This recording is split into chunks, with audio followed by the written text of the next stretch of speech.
Ali itu diantara sebabnya beliau dekat Allah itu karena muamalahnya sama Allah itu benar. Di antara muamalah itu yang diriwayatkan di kitab Risalah itu syariah adalah masyhur itu. Kafani izzan antakuna li rabban wa kafani fakhran an akuna laka abdan. Tiap malam ya beritanya itu, ya Allah, saya sungguh sangat mulia karena engkau yang jadi Tuhan. Coba kalau saya dituhani manusia yang mati atau dituhani siapa yang mati juga. Fani fakhron an aku nalaka dan saya ini bangga sekali karena jadi budak, jadi hamba zat yang tidak mati. Jadi pakem-pakem yang menjadi masyrab kalau dalam bahasa tasawuf itu yang menjadikan wali. Sehingga yang dikatakan ibadah itu apa? Ma'rifatullah, mengenali Allah secara benar. Jadi jangan kira wali-wali dulu terus terlalu istiqomah, ada juga mereka punya pakem yang menjadikan Allah itu ridho. Saya termasuk orang yang meskipun masih muda itu gak mati. Ini yang bedakan saya dengan bisnis PD saya kalau masalah ngadepi mati. Karena bukan berarti saya mesti soleh, mesti husnul khotimah, ya enggak. Ada istilah mati yang menyenangkan dalam diri manusia. Yaitu Nabi ngendikan Allahumma ahyini maka natil hayatu khairan li wa tawafani maka natil wafatu khairan li. Sebagian doa Allahumma ja'alil hayata ziyadatan li fi kulli khairin wal mauta rohatan li min kulli syarrin. Jadi mati itu akhir dari maksiat saya atau akhir dari potensi maksiat saya. Sehingga kata Sohibul Hikam, kamu harus percaya diri bisa selamanya tidak maksiat lagi. Orang kan tanya, masa manusia tidak bisa maksiat lagi? Ya bisa saja kamu pas tua terus mati, berarti sudah tidak bisa maksiat. Jadi ulama itu melihat mati itu akhir dari segala maksiat atau potensi di sini hebatnya lagi-lagi JNU itu bohong fasik bentuk kayak apa kalau mati saya Songgone menangkap saya dia menangkap sesuai kayak ini saya nih gimana buatan sakit maling buatan sakit korupsi saya ini itu satu ilmu yang luar biasa meskipun ya tentu agak ngawur tapi itu bagus secara ilmu bagus karena al-maut adalah rohatun min kulli syahs. Lagi-lagi yang menyelamatkan itu illa aliman au muta'alliman, proses belajar mengajar. Saya baca banyak tentang halal haram dalam kitab Imam Ghazali itu tak ulang berkali-kali. Saya tuh dulu ya gak paham karena kitab paling susah di bab Imam Ghazali itu menurut saya kitabul halal haram. Termasuk bagaimana cara ngelola amwalus salatin yang terkenal korup sementara menyumbang kamu sebagai jaizah, sebagai hadiah untuk para kiai atau untuk para itu perdebatannya ulama itu macam-macam. Ada yang bilang haram karena itu potensi haram atau memang benar-benar haram. Ada yang bilang boleh karena kalau yang pakai kamu untuk kebaikan kali dipakai mereka wah. Kebetulan yang partai ini lebih besar Mas Najib ya Alhamdulillah. Terus dikiaskan sama ghanimah. Lagi-lagi karena baca, saya itu pernah ditanya seorang dosen di Jogja, Gus saya ini muslim mulai kecil dan saya peneliti, saya pernah sekolah di mana-mana. Yang ganjil dari saya tentang Islam itu satu, yaitu ghanimah. Kayak Islam itu rampok gitu, perang sudah, orang kafir itu kalah, hartanya diambil gini-gini, terus ya ghanimah. Terus saya memberi analogi, kalau ada garong ke kamu, bawa senpi, bawa pedang, terus kamu mengalahkan garong itu, alat itu kamu kembalikan apa kamu sita? Ya saya sita, nanti dipakai garong lagi. Ya kira-kira seperti itu. Kalau dikembalikan ke orang kafir berarti menjadi kekuatan kekafiran lagi dan itu harbi. Dia baru nerima. Lagi-lagi ini barokahnya baca. Makanya saya diminta sama sini ya saya tentu faktor hormat. Karena bapak saya memang dulu ngaji sama Mbak Dula. Mbak saya itu terkenal wali yang bapaknya bapak. Itu kalau kesini Fatih Badullah satu. Untuk risiko modok gini itu enggak apa-apa. Modok kiai wali zaman itu bapak itu di kamar kursi ya masih ada kakinya. Saya dulu sering dijak ke sini sama bapak. Jadi mbak saya itu terkenal wali dulu. Jadi mbak saya itu tirakat terus sampai kapur itu poso terus. Kebetulan cucunya agak niru. Saya agak niru itu karena itu jadi memang disuruh agak niru. Kata mbak saya kira usah tirakat, terus tak tirakat ya. Itu jadi saya bangun juga gitu, woi haram tirakat, tak tirakat ya. Saya senang sekali. Tapi tua-tua kok mikir butuh, nah terus tirakati butuhku sopo. Jadi mulai jadi kayak betul tadi saya ini sudah mulai mikir butuh. Karena saya ini termasuk orang yang kecelok alim yang nggak banyak orang menghormati karena sudah diramal sama mbah-mbah. Di dulu mbak saya Mbah Nur Sam itu. Saya itu SMP, SMA, kakak saya yang kedua juga SMP, SMA. Mbak saya itu Mbah Nur Sam itu yang nganterkan bapak ketika mondok sini, yang ikrar karo Badullah wali Mbah Nur Sam, ahli tirakat, ahli puasa. itu bilang, Nur, anak sing iki aja pondok, aja sekolahno. Sumben sing ngalim anak sing iki. Ketika saya habis tamat SD sama mbah saya Tuban, mbah saya Narukan juga disabdo begitu. Singkat cerita sama Pondok Sarang. Pondok Sarang pertama langsung dikenal kamu dong anak kiai, jadi langsung dikenal. Sidoni macam-macam terus jadi wong alim itu gak ada yang ngelak. Biasa aja untuk dengan yang sepuh-sepuh. Ya sebenarnya agak kecewa ya, saya inginnya kan dianggap prestasi gitu, ternyata dianggap doanya orang-orang sepuh. Makanya kalau ini kita lagi ya rodok ya syukurlah sama Abang Mutamakin sama semuanya karena tadi kenapa saya harus cerita ini, Quran sendiri mengakui bahwa orang soleh itu diantara aturannya adalah dzurriyyatan ba'duha min ba'd. Meskipun Allah bisa bikin orang soleh dari mana saja, tapi yang legitimit itu memang dzurriyyatan ba'duha min ba'd. Dan kata dzurriyyah itu tasmalu auladal inas, kata Ibnu Hajar al-Asqalani, memasukkan turunan yang dari ibu. Meskipun tentu secara wali nikah atau secara disiplin nasab dari ibu itu udah ngefek. Tapi dari segi fa'inal irqad jassas, bahwa sistem tubuh kita itu tetap ada gen dari seorang apa? Ibu. Sehingga banyak ulama tafsir mengatakan dzurriyyah itu tasmalu auladal inas. Dzurriyyah itu memasukkan turunan dari apa? Ibu. Bapak saya itu nasabnya nasab wali. Jadi babahnya itu suka tirakat, suka. Ibu itu nasab kiai. Jadi kalau bapak wiridan itu, kalau istiqomah itu disalahkan sama keluarga itu. Istiqomah itu salah. Karena ijabul malam yajib, mewajibkan sesuatu yang tidak wajib. Itu masalah secara ilmiah. Bangun itu sering kritik kalau ada pondok kok wajib puasa, wajib merawat itu sering kritik. Oh, itu secara fikih bahaya. Ijabul malam yajib, mewajibkan sesuatu yang tidak wajib. Dan itu kriminal dalam fikih. Betul itu, sama cari di Sulam Taufik, babnya itu ngeri, ijabul malam yajib itu udah dihitung minal kabair, dicari sendiri itu di bab Sulam Taufik, tidak perlu tak sebut, itu parah betul malah cara menfonis Abdullah bin Husain bin Tohir di Sulam Taufik, ijabul malam yajib. Tapi pondok-pondok yang tirakat tidak kurang dalih. Niki buatan majibaken, ngelatih. Buatan majibaken tapi apa? Nah, silsilah dari keluarga ibu itu suka ilmu. Sehingga Abdullah bin Mas'ud itu tiap hari itu mensweeping orang yang sering duha. Kalau ada orang duha istiqomah itu disweeping. Awas, harus seminggu sekali, nggak boleh tiap hari. Masa sholat fardu kamu saingi sholat duha? Nggak boleh fardu tersaingi. Itu Abdullah bin Mas'ud sama cari di Al-Hunjah itu. Sayyidah Aisyah kalau ada orang duha tiap hari dimarahin. Dan itu secara konstitusi ilmu benar karena Nabi Qiyamul Lail Ramadan itu hanya 4 hari yang dibangun. Lainnya itu enggak. Sesyata yufrodo alaihim kalau dalam surah takut dianggap fardu. Akhirnya istiqomah itu masalah di keluarga saya yang dari ibu. Nah kebetulan kita ini suka ada istiqomah akhirnya ya seperti ini. Tapi ini ilmu harus kita bicarakan. Tapi yang istiqomah Bapak itu pengagum Badulah. Bapak itu suka sama istiqomah karena punya guru dulu Zubaydi istiqomah, Badulah istiqomah. Tapi jangan kira Badulah itu hanya istiqomah. Saya punya sanad banyak, mungkin bisa lebih tahu. Sering saya diceritain Bapak. Badulah itu anak ambek wong fase teman-teman itu rapati cocok. Senajan to majibno fase. Kok iki ngopo? Mbok ke fase ndarane wong awam untuk ganjaran. Bermacane Quran gak fase. Padahal untuk ganjaran kok seneng Quran. Terus tak tahu Bapak, ini gue sakit gamel syarat buatan juragan, pokoknya ngono. Jadi gue ngekrori.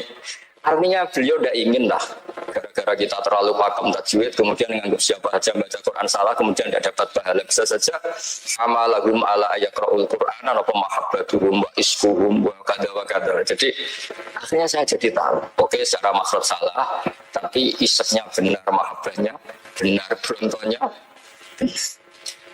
Jadi sebetulnya Badulah itu punya sekian makalah tentang ilmu. Fikam juga gitu. Nur baca santri ngaji Ihya itu jauh oleh dan ngaji Fikam wajib. Maksudnya beliau entah kalau setelah itu Badulah itu melarang siapa saja santri ngaji Fikam itu dilarangnya ada kelas tertentu untuk boleh ngaji Fikam. Nah, kenapa saya cerita ini? Karena saya masih ingat betul di antara wasiatnya Mbah Mun itu. Sebab apa Fatihah kok ihdinas siratal mustaqim, bukan siratoka tapi siratal ladzina an'amta alaihim. Dawe bangun fa inna wa ta'ala la yaqul wa la yashrab wa la yamkih wa la kadza wa kadza. Allah itu tidak makan, tidak minum, tidak tidur. Sehingga kita tidak bisa niru Allah. Tapi yang makan tidur itu manusia. Sehingga kalau ingin dekat Allah ya niru siratal ladzina, bukan siratoka. Kita cara tidur niru Kanjeng Nabi, niru ulama, cara makan, cara minum, niru Allah deh bisa. Makanya enggak bukan ihdinas siratal mustaqim siratoka, tapi siratal ladzina. Maka dalam beragama itu butuh master, butuh panutan. Ya tentu bangun oleh ngendikan pakai logat orang-orang kuno. Cara bangun pakai cantuan. Maka saya punya makalah banyak dari Bapak, dari bangun, dari Basuker, dari sampai saya itu akal sanad sampai Rasulullah Shallallahu Alaihi Wasallam.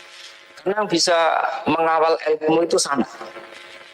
Termasuk saya di sini bahwa kita Risalah Al-Fisriyah. Nanti saya baca beberapa panutan kita. Di sini ada Abdul Qasim Al-Junaidi, ada Abu Yazid Al-Bustami, ada banyak ulama yang ditulis Risalah Al-Fisriyah. Dan itu yang membentuk Imam Ghazali, kitab Risalah Al-Fisriyah.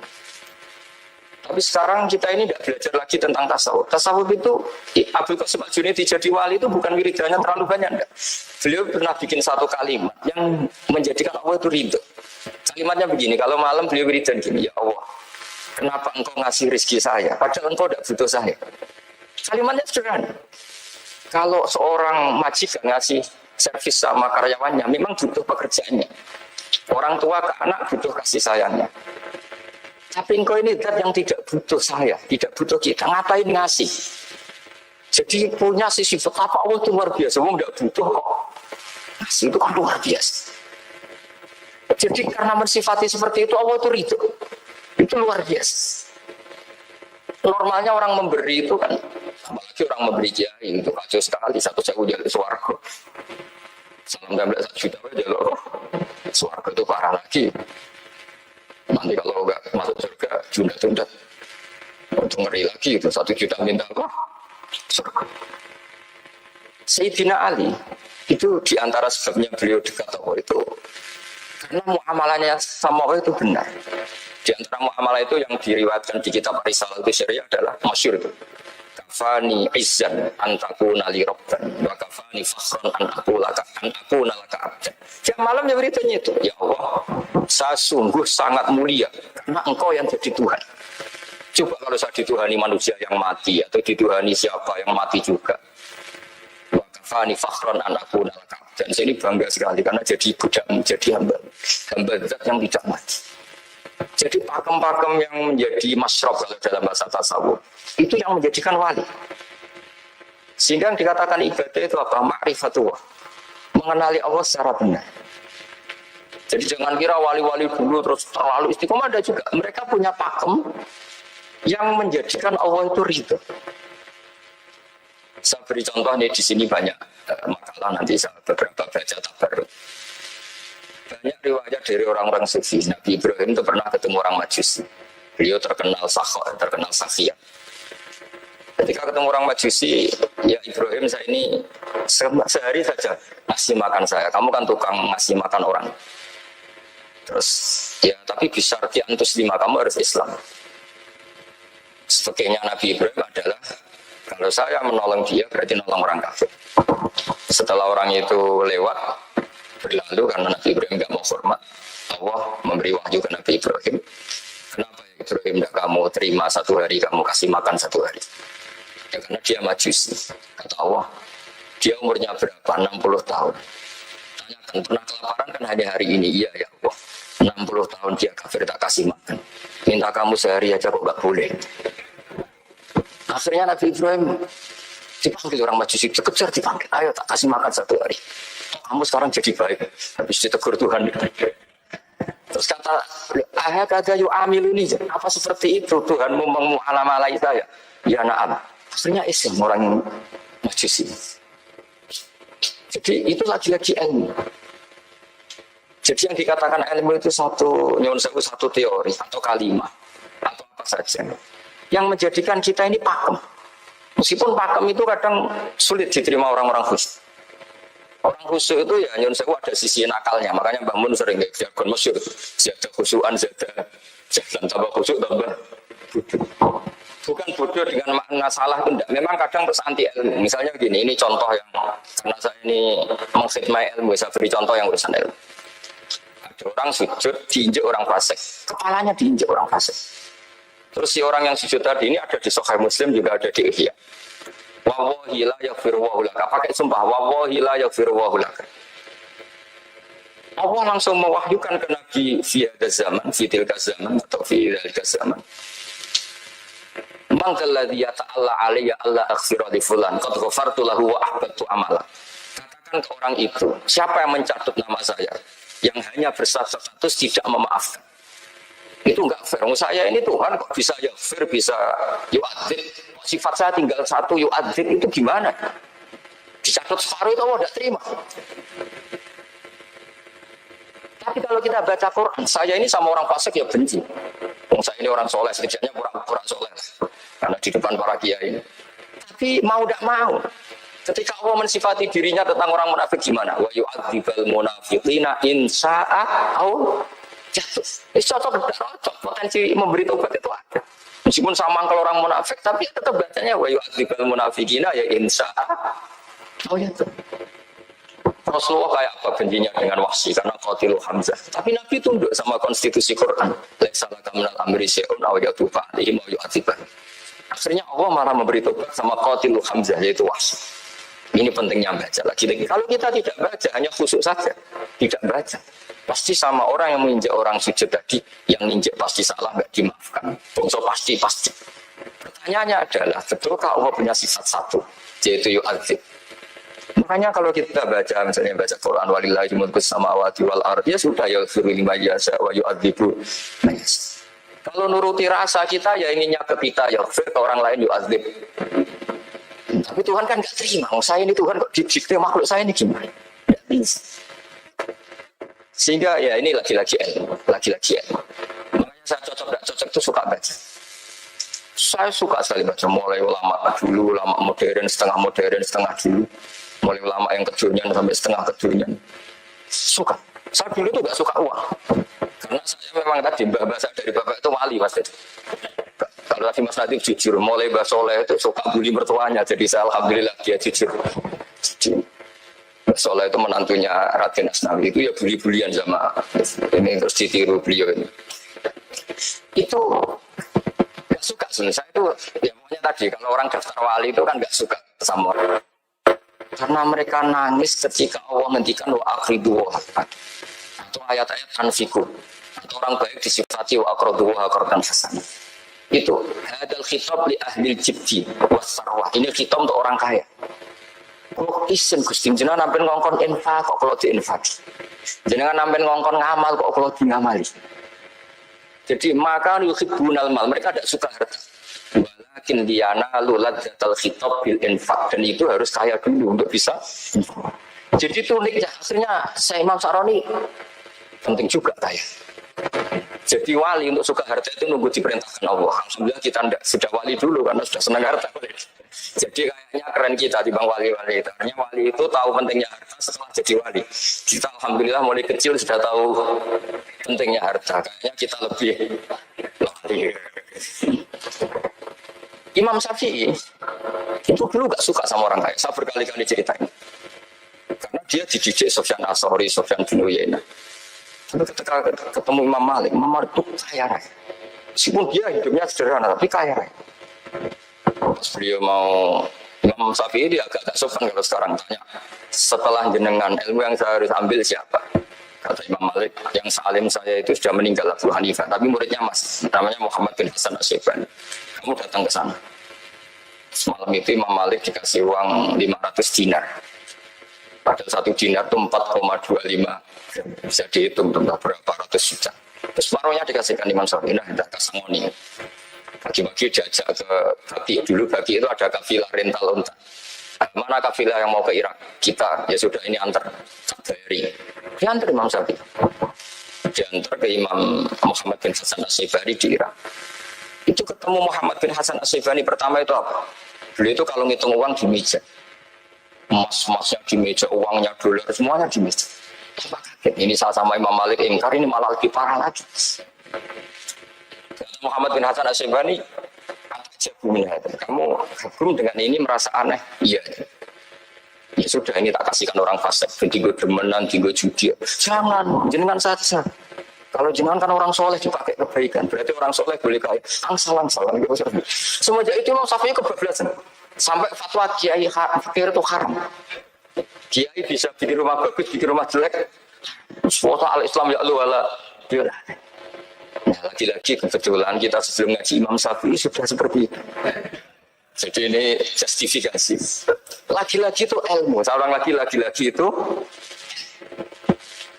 Akhirnya saya baca kitabnya Imam Saroni namanya Al-Minanul Kubro. Itu beliau cerita wa mimma manallahu alaihi. Kesannya kayak orang sombong. Tapi sebetulnya yang sopan itu yang sombong. Karena Imam Saroni kan bilang, kamu harus memaklumatkan diri kalau antum minal ulama il amilin.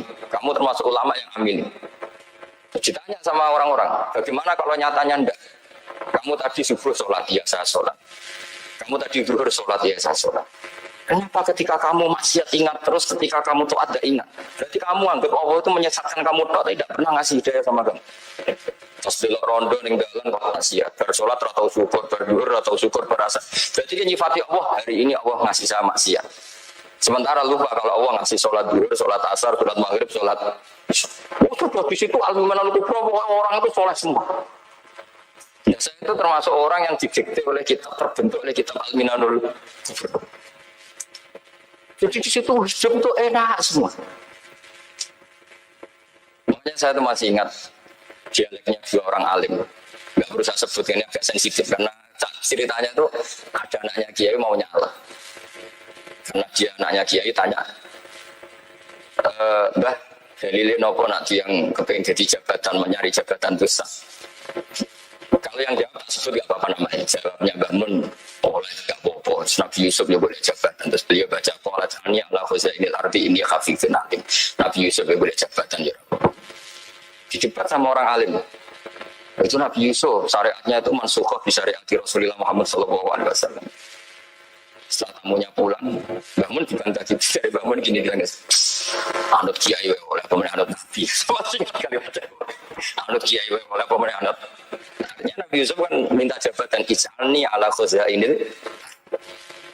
Jadi akhirnya semenjak itu pakai ilmu tadi saya ulang lagi. Akhirnya saya cari, termasuk saya disuruh bangun. Saya boleh no dalile nak wong soleh kok lek jabat. Wong dalil kok diorder saya sempat. Ternyata saya cari-cari ya tadi amyah sudunan nasa alama ata'mu wa min faqil faqad ataina ala Ibrahim al-kitab wal hikmata wa atainahum mulkan azim. Keluarga Nabi Ibrahim di antara sifat yang disebutkan Allah adalah dikasih mulkan azim. Sebab itu akhirnya di Indonesia itu mazhabnya Syafi'iyah semua. Politik ya kerso, jabat ya kerso, proposal ya kerso. Maksud saya ini yang menyelamatkan ilmu. Kalau orang khusyuk pasti gede. Dia kok kirim proposal, dia kok para pejabat. Tapi orang ilmu setuju. Dan saya nggak tahu setujunya itu bawaan ilmu atau bawaan nafsu tadi itu yang mulai saya baca. Nah, kalau saya kan bawaan ilmu saya baca. Itu bedanya saya dengan Mas Latif jadi bawaan baca. Karena kemarin saya dibully habis-habisan dituduh. Saya tidak punya kesempatan bicara di menantunya Neng Mu'ahir. Wah ini kurang ajar betul orang ini kata saya. Tapi saya nyari sisi positifnya. Kalau saya dibully kan saya madlum. Orang madlum gampang jadi wali. Yang dia bully berarti zalim ya sudah berarti wali saya. Nah supaya dia juga wali sekarang tak bully supaya impas. Jadi ini nolong beliau. Jadi saya 22 hari itu kalau habis subuh ke rumah sakit, tapi kalau asar pulang aja. Ya begitu terus. Karena mbah-mbah saya itu sukanya ilmu Masya Allah. Karena ilmu itu penting. Apapun pakemnya para wali itu kalau diingatkan secara ilmu itu terus kayak runtuh. Saya berkali-kali mencontohkan. Dan itu valid, data itu valid. Sufyan bin Uyainah itu orangnya khusyuknya Masya Allah. Gurunya Imam Syafi'i, gurunya Imam Malik. Itu beliau menceritakan dalam kitab Hilyatul Auliya. Nabi Isa itu senangannya itu ceria sekali. Nabi Yahya itu senangannya bersenut, abusan, suka kayak takut akhirat, takut penyakit. Tapi bukan takut corona, enggak ya jelas kan. Akhir-akhir ini fatwa, sekarang jangan baca Uwais Al-Qarani, tapi Al-Qarni. Meskipun saya tahu ada yang baca Qarani di kitab-kitab, ada yang baca Qarni. Tapi sekarang wajib dibaca Al-Qarni sementara. Sekali dibaca Al-Qarani itu nisbatun ilah. Iya, jadi makanya ini untuk sementara dibaca, ngikuti yang baca Uwais Al-Qarni. Meskipun di sarah-sarah, atau di Fathir Ra', wakilah di sukun, sudah sekarang harus ijma dulu Al-Qarni ya, karena kalau Al-Qarani itu akhirnya Nabi Isa ditegur sama Nabi Yahya. Mali aroka dohikan karena kata menemin makrillah. Saya melihat kamu suka tertawa, seakan-akan kamu merasa aman tidak kena azabnya Allah. Nabi Isa akhirnya balas tanya, Mali aroka abisan karena kata asumin rahmatillah, karena tumin rahmatillah. Kau yang bersengut wae ke dunia orang rahmat, anane corona ada. Padahal yo ono mangan, ono guyonan, ono nikmat. Dan itu figur besar. Akhirnya kita tahu. Dan saya sering cerita juga, setiap dakwah itu Nabi Isa nyari syirorun nas, Nabi Yahya cari khiyarun nas. Tentu alasan Nabi Yahya gampang, berteman orang baik itu baik, nyaman, terus akibatnya juga baik. Nabi Yahya enggak. Lima ada tanzilu ala syirorin nas. Kenapa kamu singgahnya ke orang-orang yang buruk? Anatobi bunudawil marotok. Saya ini dokter, tentu menyembuhkan yang sakit. Maksudnya terus di Indonesia banyak kiai yang kancanan orang fasik ya banyak. Tapi ya tentu yang benar itu yang mensolehkan yang fasik. Yang mesti salah yang menjadi fasik karena ketularan ya. Tapi itu lagi-lagi apa? Ilmu yang bisa menjadikan kita percaya itu ilmu. Saya tuh suka sekali baca kitab yang berbeda. Saya sekarang baru belajar kitab orang-orang Hanafi, orang-orang Maliki. Saya kemarin dikirimin hadiah oleh keluarga Pak Kures, ada tanda tangannya Pak Kures dari Habib Ali, dari keluarga beliau. Ciri kitab namanya itu Sarah Bukhari, yang dikarang orang India, orang modern, Anwar Shah, orang-orang India ya. Itu beliau termasuk mujaddid kalau dalam perasaannya orang India. Mensarai Bukhari ya, kira-kira sanadnya Sayyid Muhammad ke beliau itu 3 tempat. Beliau termasuk orang-orang yang bisa membentuk India seperti itu. India kan banyak syurahul hadis, termasuk Waliyu Ad-Dahlawi, terus Syekh Yusuf Al-Kandahlawi, banyak lah saya. Itu beliau cerita di kitab-kitab itu bahwa ilmu itu harus diungkapkan. Terus beliau cerita banyak tentang kewalian. Sampai dalam cerita kewalian itu unik. Dan terus tak jadi wali itu gampang sekali. Ya diantaranya itu wali itu model rasidu. Itu diantaranya itu warajulun da'athu imra'atun datu jamalin wa mansibin faqala ini akhafwa model gak situ masjid jak wong ayu menarik muni ra gelem model ra gelem iku iso dadi iku yuzilluhum wa fi dhillihi wa maladillah masalah kita ora digelem lho itu masalah. Jadi gampang sekali dalam kitab Al-Minanul Kubra.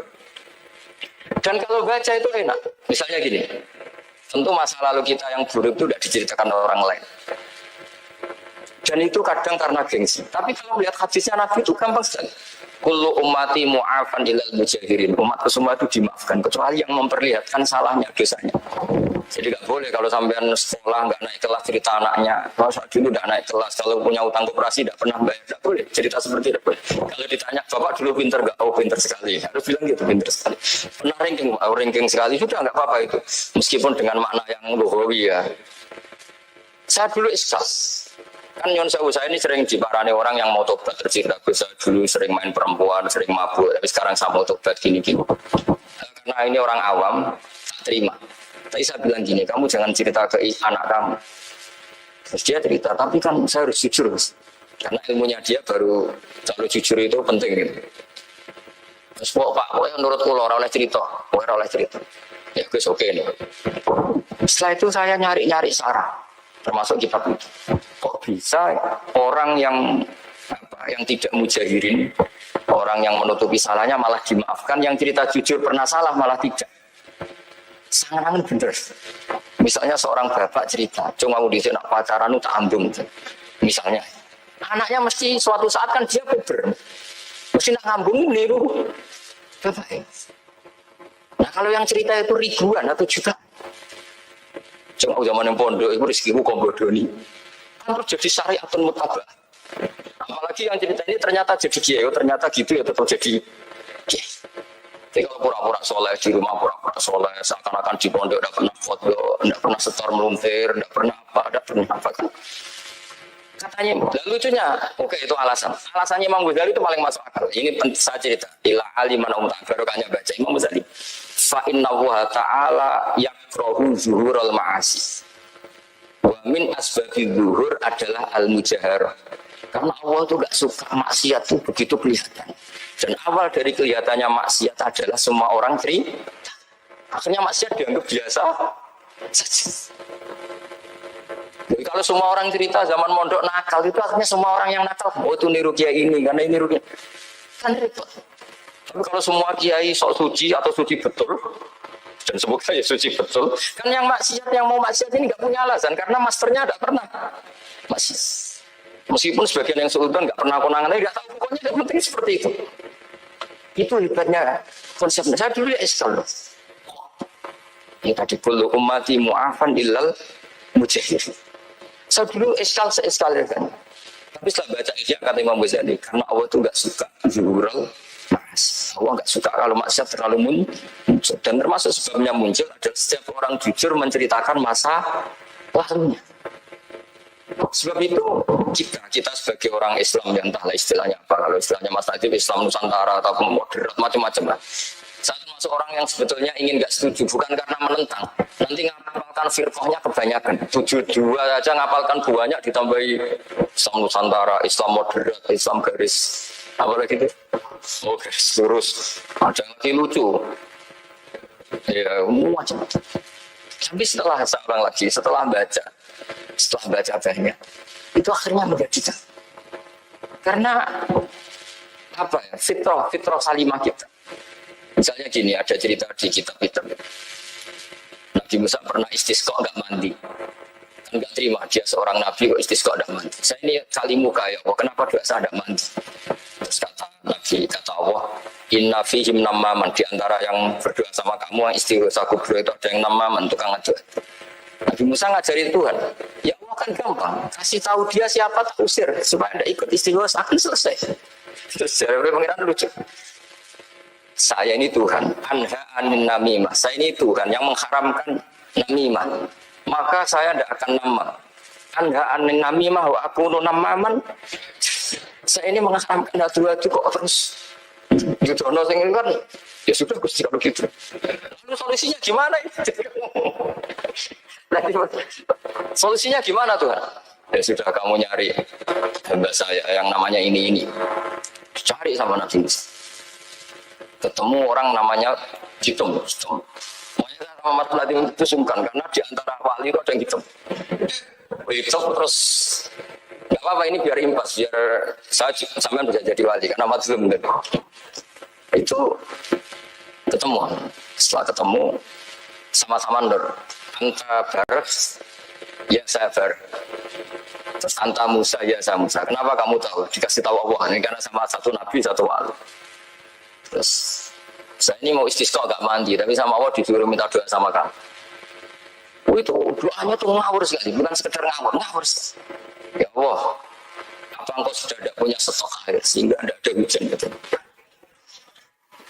Apa angin-angin sudah tidak nurut sama jenengan sehingga tidak bisa menghalau awan untuk menurunkan hujan? Maka ada Musa ajab disawi itu di semua kita. Musa hampir saja jotos, dianggap doa yang enggak sopan. Tapi kata Allah, la tadribhu ya Musa fa innahu adhakani fil yaumi salasa marrat. Dia bisa bikin senyum saya sampai 3 kali. Lu soal mereka maksiatuhum la tadruka. Maksiat mereka itu tidak ngefek engkau kok jenengan pertimbangkan. Maksiatuhum la tadruka. Akhirnya langsung hujan. Jadi kadang doa itu ada yang ngawur. Maksiatuhum, makanya saya itu kadang berani berdoa Indonesia aman. Secara fikih ya kadang ora gak ono apa-apa sing maksiat meneh. Kadang ya mikir. Iya nak sing taat meneh, tapi kan kok ora ono apa-apa sing maksiat ya. Maksiat. Saya pernah ketika Jogja sering gempa itu pernah mau berdoa. Ya Allah semoga bebas dari gempa, tapi terus saya mikir. Memang kalau nggak ada gempa ya yang sholat aman, tapi yang maksiat juga Daripada menggurui Allah sudahlah, tidak berani berdoa saja sudah. Gusti ini dunia ini kan pun terserah jenengan. Tapi saya sebagai orang Muslim sing apian kan ya kepengen arham linnas. Boleh dalil lu kangelan, tapi gara-gara baca kitab tadi maksiatuhum la tadurruka. Maksiat mereka itu tidak bahaya bagi kita. Pun Gusti rasa kakean pertimbangan pun udan mau. Udan langsung. Lagi-lagi karena baca. Termasuk di Al-Minanul Kubra itu ada cerita tentang Nabi Isa. Cerita itu tidak hoax, ini kata Imam Sa'ron. Ada orang itu perajin sepatu, perajin sandal. Ya Allah, engkau itu bilang butuh sandal ukuran berapa, nanti tak bikinkan. Engkau bilang kendaraan kamu apa, nanti saya fasilitasi ada ini. Pakaiannya kalau dames. Apa? Pokoknya saya ingin khidmah sama jenengan. Nabi Isa yang terkenal baik itu, ya faham mabibasi, hampir saja dibukut. Kata Allah, jangan Isa. Dia muji saya sesuai yang dia ketahui. Lagi-lagi baca. Jadi tidak bisa kita mengadili orang lain, ini kalimat ini tasbih wa bil khalqi, itu tidak bisa, tidak segampang itu. Kecuali yang ngomong orang-orang Mu'tazilah atau orang-orang Khawarij mungkin kita lawan karena berdasar ilmu. Karena lugu rusak. Karena orang lugu itu gimana? Seperti Ahmad ditanya, kamu mukminah? Terus dites sama Nabi, aina Allah fasyarat ila sama, Allah di langit. Coba kalau kamu tauhidkan, Allah la yakhullu fi makanin. Berarti kan masalah itu karena Allah laisa kamitslihi. Saya juga pernah diprotes kiai, kenapa ada istilah senyum, istilah susah, padahal Allah enggak pernah susah. Tanya gitu, saya kan sering bilang Allah susah, Allah apa. Terus kok gitu, padahal Allah kan enggak pernah. Tanya, kamu hafal Quran? Enggak. Ya sudah, baca aja ayat falamma asafuna taqamna minhum. Itu doire asafa itu kan asifa ya safu asafan. Jikutkan wazan afala berarti asafa yusifu. Berarti dengan ata lah. Ya ata yati itianan, kalau ingin wazan afala kan ata yuti ita, sama dengan falamma asafu mongko sumangsani gawe susah saka Firaun wa kaumu. Nah ini Firaun mari ribet, mari aku susah, aku pengiran ciritan dini. Intakum namin rum kata aku. Akhirnya dia itu bilang, boleh ning Quran yo istilah Allah susah. Iya sembol aku spontan, aku hafal Quran jadi spontan bahasaku mbok salah mbok ora aku jono kembarane Quran. Sampeyan masih khusyuk ora hafal Quran, akhirnya yo ngene iki kan. Akhirnya jebule ilmu itu penting, wis suwe nah ilmu itu penting. Jadi ini lagi-lagi ila aliman jadi saya tuh dapat barokahnya ilmu. Saya sebagai manusia ya takut mati. Tapi tadi kalau kadang-kadang melihat mati itu roha mengkulisarin. Kita ini meskipun nyun sawu sekarang nggak zina, ada korupsi, potensi itu tetap ada. Dan yang bisa mengakhiri potensi itu apa coba? Al-maut. Sehingga Nabi mengajarkan kita itu gampang sekali dalam beragama. Isalil hayata ziyadatan li fi kulli khairin wal mauta rohatan li min kulli syarr. Lagi-lagi ilmu yang menyelamatkan kita itu. Sehingga Umar bin Abdul Aziz ketika mau meninggal, semua keluarganya nangis. Dia tanya, kenapa kamu menangis? Karena engkau mau meninggal. Memangnya setelah saya meninggal mau kemana? Ila Rabbin Karim, ila Rabbin Rahim. Jadi segampang itu untuk melihat. Nah, tapi kalau kita tidak baca, seakan-akan Allah mati ngeri nak mubun rokok, seakan-akan di alam sana hanya ada neraka. Padahal anak itu ini aktivis. Daripada nganggep rokok masalah, eling pangeran ini. Lagi-lagi baca. Layamu tanah hajukum illa wa yusinuduna billah. Jangan sampai seseorang mati kecuali dalam keadaan husnudzon sama. Saya tuh masih ingat kisah pas bapak gerah itu tak antar ke Karyadi di Semarang. Semua kapolda itu cek guyon. Cung apa mati mbok gawe ning hotel karena di pavilion. Sebelum mau kapolda cek dulu khataman Quran, dibaca sabda khataman. Terus enggak khataman Quran. Terus saya serasa nangis, aku husnul khotimah itu terus kamu kok enak maksudnya santai, maksudnya enggak ya relax aja. Seperti Mbak Mun itu dulu saya tuh ya Bu Bela Fatih sering ketemu. Ya hanya saya tentu banyak orang sering ketemu beliau. Jadi Mbak Mun, aku nak mati Selasa berarti aku wong alim, nak mati Jumat berarti aku wali. Apa enak? Saya ingin tanya, Nak setu bah takat. Tapi kok potongannya orang pantas itu. Ketika beliau nyatanya kapundut Selasa, berarti senang status alim. Artinya orang-orang dulu itu Imam Ghazali lebih parah lagi. Ya saya yakin semua orang Islam mati itu. Imam Ghazali lebih parah lagi. Itu beliau kapundut. Itu orang yang perjalanannya 3 hari itu sudah datang semua. Sore beliau beli kafan. Terus beliau bilang ke adiknya, saya nanti kalau mati yang imami orang ini. Jangan makamkan saya sebelum imami orang ini. Dulu udah ada WA-nya, maksudnya udah ada grupnya. Itu ketika beliau sudah beli kafan, habis sholat subuh, alaiya bil kafni, kafan saya bawa sini.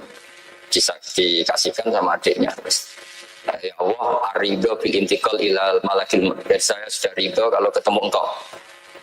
Terus kabudut. Adiknya bingung karena orang yang ditunjuk itu harus 3 hari perjalanan. Ternyata datang semua terus. Oh, kenapa engkau datang? Ghazali wis kondo aku ini 3 dina yang lalu. Jadi aku langsung perjalanan. Pamit. Lalu kubu sebelah, ini cerita Mas Dadi yang tukang tukaran sama kubu sebelah itu Mas Dadi. Kalau saya ini orang baik, gak suka tukaran. Mas orang baik. Yang aku orang baik itu penting cara kita Al-Minanul Kubro, karena kalau ngaku orang elek, berarti kenangannya Allah sama kamu itu bikin elek, tidak bikin baik. Itu cara pikiran Imam Syahroni dalam Al-Minanul Kubro. Kamu kan boleh mengatakan saya habis makan, habis minum. Artinya apa? Kamu habis dapat nikmat. Kamu harusnya juga bilang saya habis ngamalkan ilmu, saya habis dapat hidayah. Wong tadi kamu yang sholat subuh, kamu yang baca Quran. Susah opo sing ngakoni tawabe dari Imam Syahroni. Senengane kok ora mau bermaksiat terus wong wedok. Memangnya apa mau amalah mbek kowe mau elek atau mau amalah apik? Ini rada provokator, tapi ini cerita ilmu, ini cerita ilmu. Makanya saya kenapa tetap bermas Mas Adim, karena provokator meskipun itu asli, nggak pernah baca. Kalau ini asli memang suka sombong memang asli. Tapi apapun itu kan tahun yang Mesir. Jangan-jangan bacanya itu. Saya baca kitabnya dia ke makomnya Imam Syahroni kan orang pernah ziarah Mas. Makanya potensinya seperti itu. Jadi saya terus dulu saya itu nih bagus ya, bapak itu seneng kancanan wong mlete timbang sopan. Saya dulu ya kancanan wong mlete itu. Suatu saat bapak wafat, si penderanya bapak yang mlete ini kancan. Marah tuh orang, mulai terus. Sebenarnya bener wong mlete. Jadi kalau tak tanya, mau sarapan bah, wongnya sebut. Oh terus, iso studio sarapan wajib. Besok kok ternyata dia lebih gampang ngitung nikmat. Gak kerja kan? Aku nang masjid di Sulewu, kon ngino wong kerja ora usah di Sulewu serojo iso mangan iso ngombe. Lapo ngamulo wong liya. Kan kok bener sesuai. Sementara sing sopan kurang aja. Mbah ampun mangan. Terus ngenteni kerja angel kabeh mboten panen mengenes. Kaya Allah ora tau. Oh mungkin karena ini Bapak. Jadi akhirnya sesuai ora pati. Kancanan wong sopan-sopan. Kancanan Mas Nadif kan gitu. Ternyata orang sopan ya kaca juga mau yang sisi panen akhir tak tambah panen kata. Oh terus tambah menikis, meluh. Makanya ini kan apa-apa kalau berlebihan itu.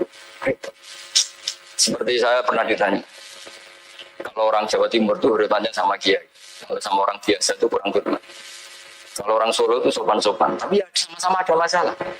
Kalau ada kultur semuanya sopan, nanti ya hum yukrimuna aliman wa fasikon wa solihan wa tolihan.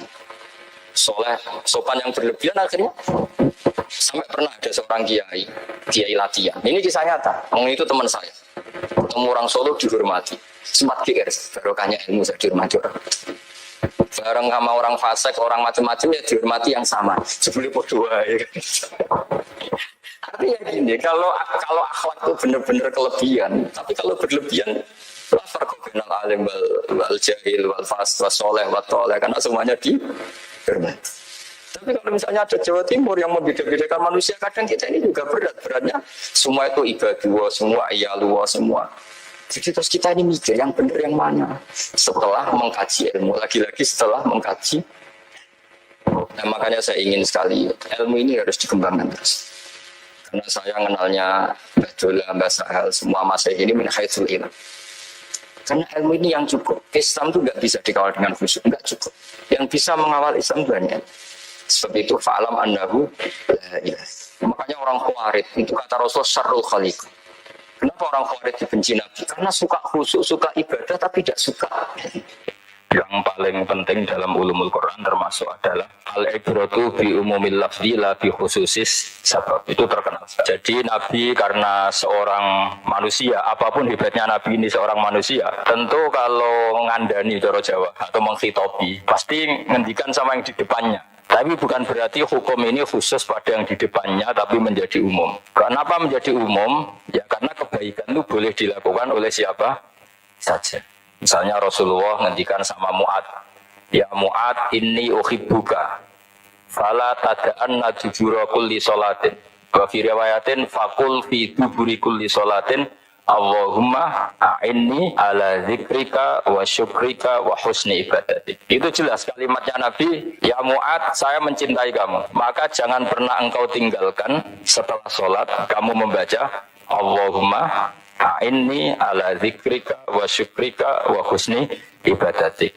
Ya Allah, tolonglah kami supaya selalu mengingat engkau ala zikrika dan mensyukuri nikmat engkau, dan tolong kami selalu beribadah kepada engkau.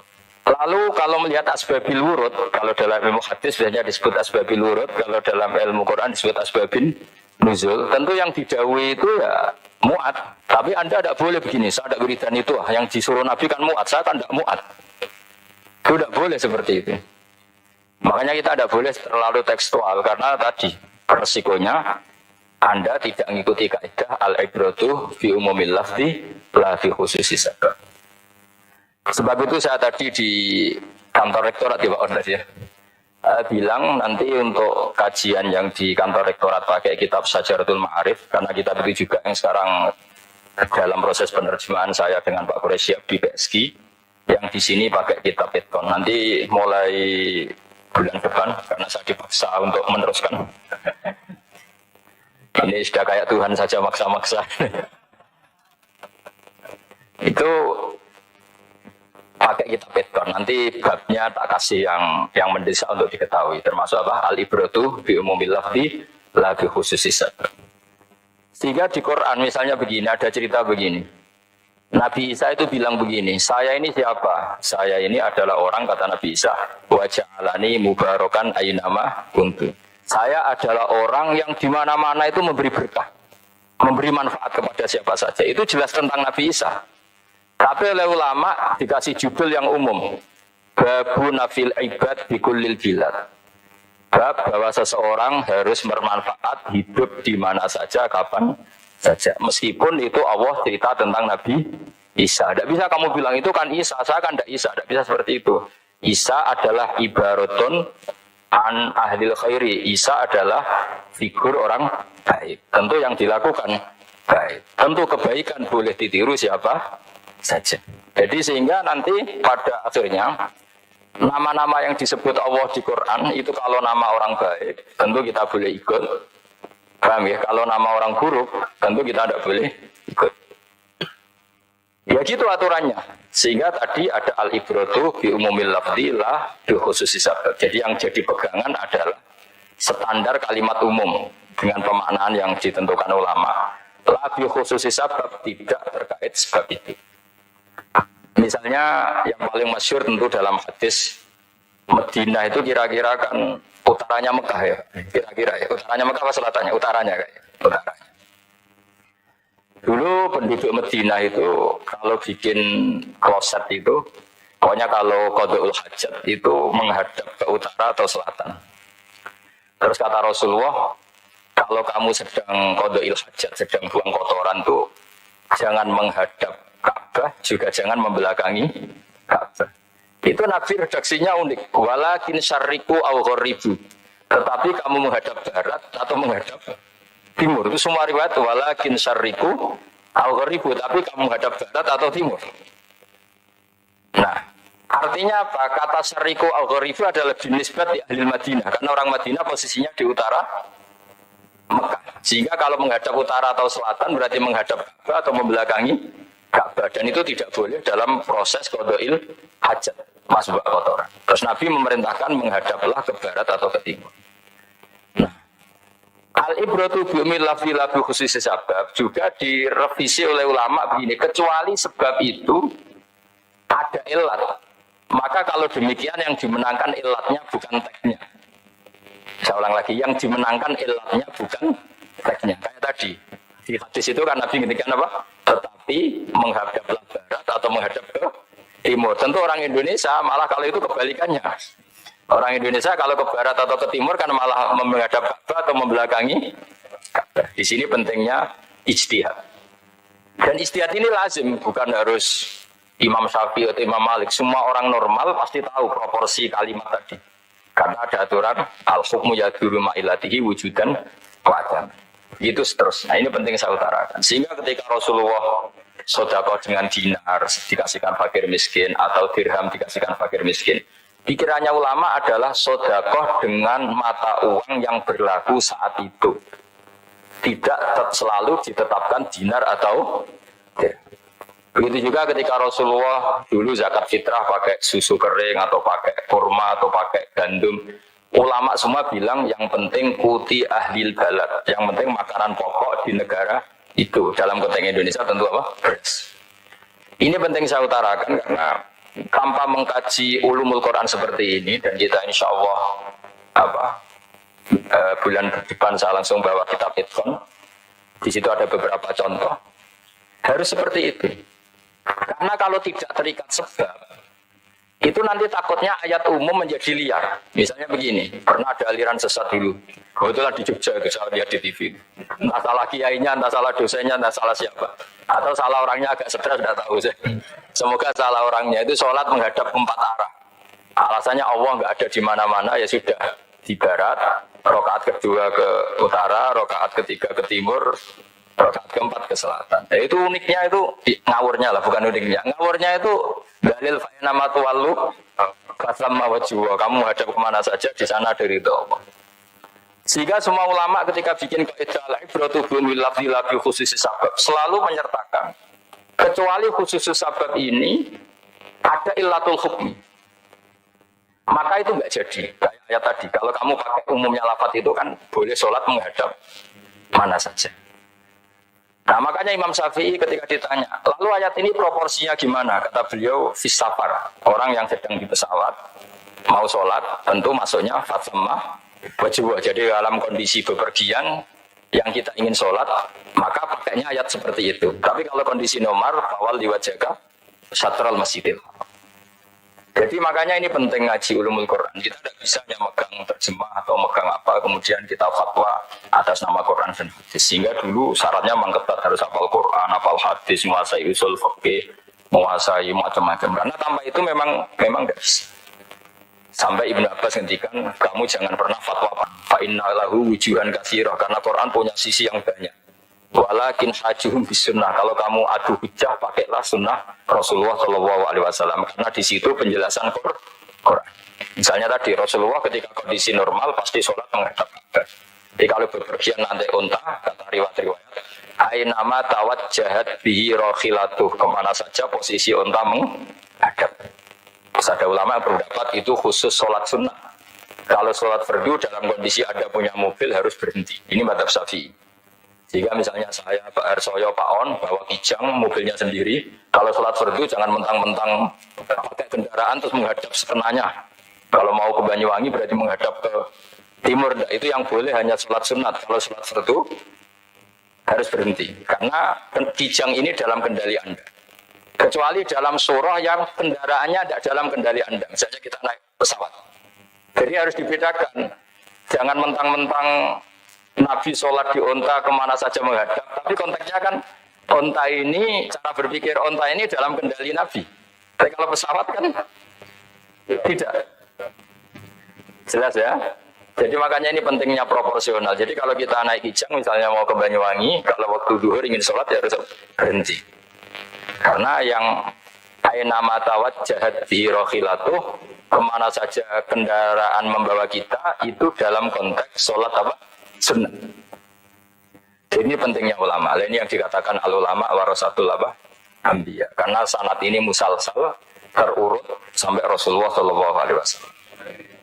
Terus ada lagi ayat umum yang akhirnya jadi judul umum. Misalnya begini.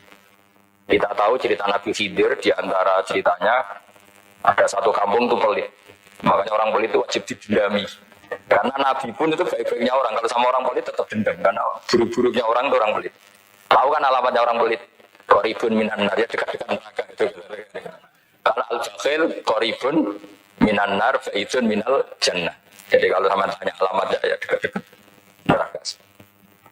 Singkat cerita, Nabi Musa dan Nabi Khidir itu kecapean sekali masuk satu kampung. Karena saking kecapean, lapar, minta kampung itu menyediakan makanan. Istatama itu mereka minta makan, saking laparnya, saking karena di perjalanan yang melelahkan. Istatama ahla fa'abau ayyudayyifuhuma. Tapi kampung situ kampung pelit. Sehingga semuanya tidak mau yang ngasih apa? Makan. Tapi pas mau keluar dari kampung, ada tembok, ada kayak prasasti itu, yang mau roboh. Yang mau apa? Roboh. Terus sama Nabi Khidir, tembok yang mau roboh ini ditata jadi baik lagi.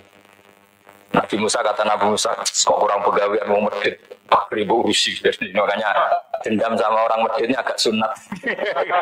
Karena Nabi Musa juga marah sama Nabi Khidir. Orang kayak kampung kayak gitu pelit kok temboknya apa rusak kamu benahin gitu. Terus Nabi Khidir menjawab, wa amal jidaru fakana lulamaini yatimaini fil madinati wa kana tahtahu kanzul lahuma wa kana abuhuma sholihah. Begini loh, tembok ini adalah penyimpan harta.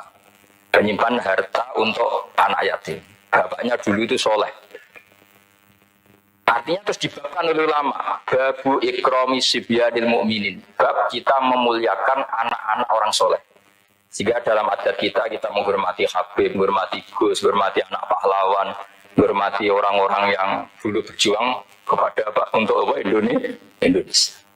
Karena di antara yang dipertimbangkan Nabi Khidir adalah wakana abuhuma sholihah. Tentu kita menghormati putra-putri yang dulu mendirikan UII, macam-macam.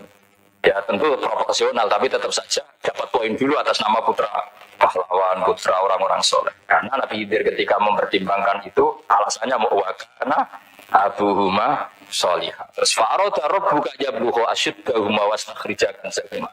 Tentu Allah ingin kalau tembok ini roboh, kemudian kelihatan khazanahnya atau tabungannya, nanti dipakai orang-orang dolim. Kalau dipakai orang dolim, maka yang berhak tidak mendapatkan. Sama, negara ini itu dimerdekakan oleh para pahlawan supaya dikelola secara kesolehan, supaya dikelola secara orang baik. Maka orang soleh semua harus ikut kompetisi dengan tanda kutip merebut negara. Karena apa? Tapi tentu tidak perlu chaos, tidak perlu anarkis, karena tentu kemerdekaan ini dibela-belain supaya kita jadi baldatun thayyibatu wa rabbun ghafur. Sama, pertimbangannya Nabi Khidir, kalau ini kebongkar tersibak, pasti diambil orang-orang dolim. Dan akhirnya yang yatim tadi tidak dapat. Akhirnya dibabkan lagi di bab tertentu. Bab menjaga harta supaya tidak dikuasai orang dolim.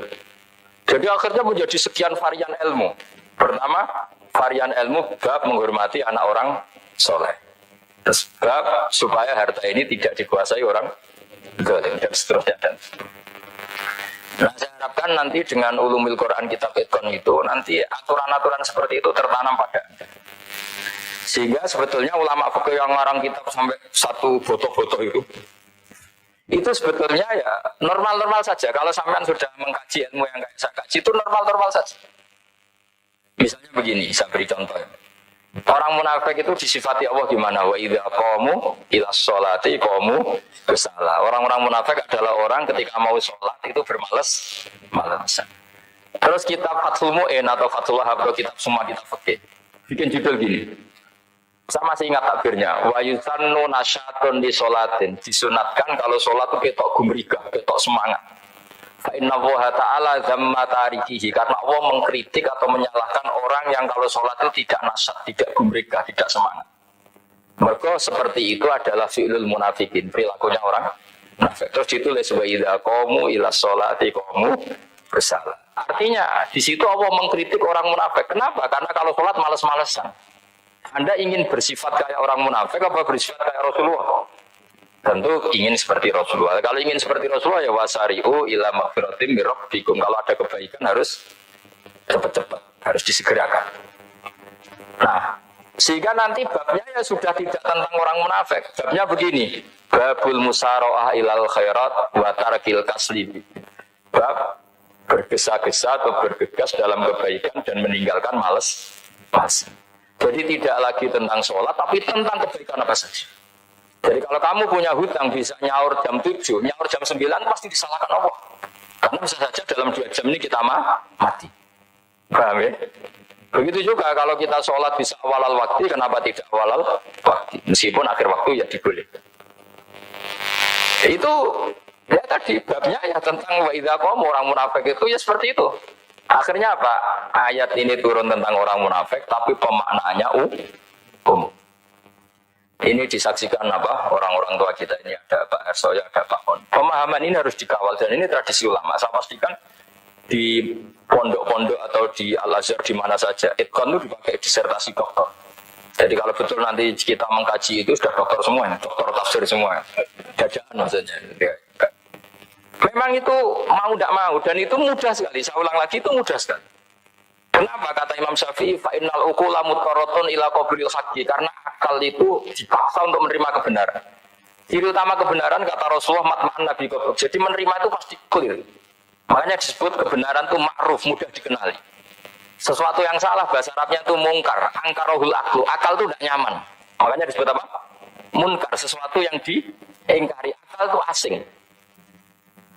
Ya asing tuh misalnya sepeda motor ini milik siapa? Milik saya. Terus kalau saya pakai, tidak usah pamit. Akal pasti, ini kok aneh, kok nggak milik orang kok nggak pamit. Akal pasti nggak terima. Makanya agama itu hanya menerima al-ma'ruf yang mudah dikenali dan menolak al-mungkar, sesuatu yang akal itu nggak terima. Jadi Imam Bukhari ketika ditanya, kenapa kamu Salim itu bisa mensarai sanad-sanad Rasulullah, kata beliau, kalau kamu akalnya normal itu ya gampang saja. Terus ditanya, contohkan. Beliau contohnya begini. Pernah syurrahul hadis, para pensarah hadis itu habis otaknya. Gara-gara Imam Bukhari bikin judul begini. Babu sihhati tolakil akhras. Ingat-ingat ya. Babu sihhati tolakil akhras. Bab sahnya tolaknya orang bisu. Orang bisu itu orang nggak bisa ngomong tuh kalau bahasa Jogja. Bisu ya? Bisu. Bisu itu cerita bab sah tolaknya orang akhras. Ternyata apa? Sekian riwayat yang dipakai itu begini. Ana wa kafilul yatim kahataini fil jannah. Nabi pernah ngintikan saya dan yang merawat anak yatim kahataini fil jannah. Wa asyara bi musabbihatihi wal mustol. Pokoknya Nabi ngintikan begini. Paham ya? Maksudnya apa? Betapa yang merawat anak yatim itu sangat dekat dengan apa? Sangat dekat dengan Nabi di apa? Surga. Terus hadisnya berikutnya asyahru hakada pakai tangan 10, hakada wa hakada wa hakada berarti 30. Asyahru hakada wa hakada wa hakada berarti berapa? 29. Terus berikutnya hadis Aisyah sholat lama, terus ditanya orang di tengah-tengah sholat, Aisyah kenapa sholat lama? Fa'asyarat nahwas sama. Kemudian Aisyah memberi isyarat nahwas sama. Ternyata saat itu gerhana apa? Mata. Itu surahul hadis bingung semua. Ini cerita tolaknya orang bisu kok ngelantur kemana-mana. Ternyata maksudnya Bukhari begini, maksudnya Imam Bukhari. Penjelasan yang namanya tolak itu kan sihot. Ya sihot, tahu sihot akad lah kalau dalam bahasa Jogja mungkin. Kalau kamu nikah kan angkat tuka wajah-wajah terus bilang apa kobil tuh nikah atas dia. Terus kalau kamu menceraikan istri kamu bilang kamu saya ceraikan. Yang dikatakan sihot itu adalah ekspresi atau implementasi dari sesuatu. Misalnya kamu ingin tolak, bilang saja tolak. Kalau kamu ingin muji orang, bilang saja begini. Pasti itu maknanya muji. Kalau ingin menyemooh, bilang begini. Nah, artinya gini, kalimat itu bisa diganti isyarah. Seorang lagi, kalimat itu bisa diganti. Buktinya Nabi mengisyaratkan sangat dekat, bilang begini. Paham ya? Aisyah bilang gerhananya, bilang begini. Nah, kalau begitu orang yang bisu ya punya cara menceraikannya. Dia cukup melakukan isyarat. Yang isyarat itu pasti dipahami sebagai cerai. Artinya kalau orang memahami Quran hadis seperti itu, hal-hal yang mungkin nggak terlintas dalam pikiran Anda, ternyata itu jadi dalil. Artinya apa? Rasulullah yang bisa ngendikan saja kadang menjelaskan sesuatu pakai isyarat. Nah, dengan demikian terus jadi rumus. Al-isyarah al-mufhimah bimanzilatin nutqi, isyarah yang memahamkan sama dengan ucapan. Sehingga ini pengganti ijab qabul. Dan itu cara-cara memahami istihad, memahami Quran dan hadis. Caranya gimana? Kita harus belajar ulumul Quran. Ya, perangkat yang dipakai seluruh dunia termasuk kitab Itqan itu. Dan kitab Syajaratul Ma'arif itu yang saya kaji dan dikaji seluruh ulama di dunia. Karena saya ada biasa ngaji tanpa kitab yang perlu kita kaji. Saya sendiri itu bisa seperti ini ya barokahnya kitab-kitab itu. Jadi gak terlintas tapi ya tadi. Rasulullah yang bisa ngendikan saja sering iktifa, sering alap cukup dengan apa? Isyarah. Oh kalau gitu berarti al-isyarah biman silatin nutqi. Isyarah itu sama dengan ijab dan qabul. Apalagi ini orang akhlas, orang bisu yang nggak bisa ngomong. Lalu kalau tolak kayak apa, kalau nikah kayak apa? Ya, tapi Imam Bukhari itu uniknya tadi bikin judul Babu Sihati Tolakil Akhlas, kemudian cerita anak wa kafirul yatim. Nah itu kalau orang kan nggak sambung, ini sambungnya di mana? Kemana cerita anak yatim? Ternyata kata kuncinya kahata ini seperti ini dan orang paham sangat sangat. Makanya hati-hati dengan isyarah karena kalau itu betul mengganti lafaz, berarti Anda kalau nyuwun sewu melafazkan tolak berganti isyarah, ya gak masalah. Tapi semoga enggak lah. Istri satu kok dicerai nanti gak punya istri, malah repot. Tapi ini kan saya cerita ilmu saja. Ya, saya cerita apa? Cerita. Jadi kalau ada orang bilang semua yang ada di dunia itu ada di Quran, itu caranya seperti ini. Jangan kayak orang-orang yang terlalu tekstual. Karena kalau seperti ini pasti semua ada di dunia itu ada di Quran. Karena cara pemahamannya seperti ini. Saya sering ditanya kenapa bumi ada likuifaksi macam-macam. Dari Quran bayangannya Quran seperti itu. Nah, amin tuman fisama ayak sifabikumul ardo faidahiyah tamur. Memang dari awal Allah bikin bumi ini potensinya malah likuifaksi. Potensinya itu melumer. Tamur itu memang maknanya melumer. Dan ketika Allah nyifati bumi wal ardi dzati sod itu maknanya pecah. Dan Allah tidak sekedar mengatakan pecah, dzati sod sifat dasar bumi itu mudah pecah.